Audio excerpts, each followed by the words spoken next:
Hello guys, Assalamualaikum. Hari ni saya nak review satu perfume, my favorite musky scent daripada House Matier Premier Parisian Musk. Check it out.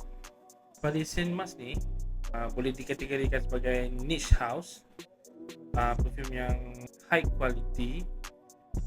First kita spray Parisian Musk ni, kita boleh detect bau cedarwood, muskiness, dia punya animalic dia, ambery dia, clean musky dekat dalam perfume ni. Animalic musky dia ni tak terlampau harsh sangat, tapi dia punya scent ni sangat-sangat clean yang membuatkan saya sangat suka bila pakai perfume ni time tengah hari. Bila kita berpeluh pun benda ni dia tak menyebabkan kita glowing.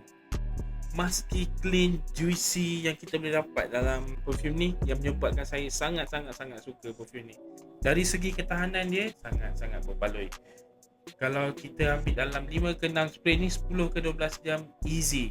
Kat mana kita boleh dapat perfume ni? Kita boleh beli perfume ni dekat boutique essential.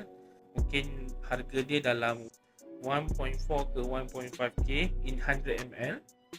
Berbaloi ke kalau kita beli perfume ni?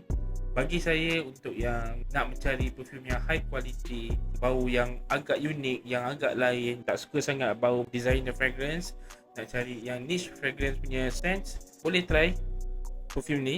Boleh pergi kat essential punya boutique, boleh test sample dulu. Kalau minat, boleh tahu. Dalam House Matier Premier ni, saya recommendkan Parisian Musk ni. Jadi guys, kalau korang suka saya review perfume-perfume yang macam ni, korang boleh like, komen dan follow guys. Jangan lupa follow. Kita tunggu next review. Assalamualaikum. Ciao.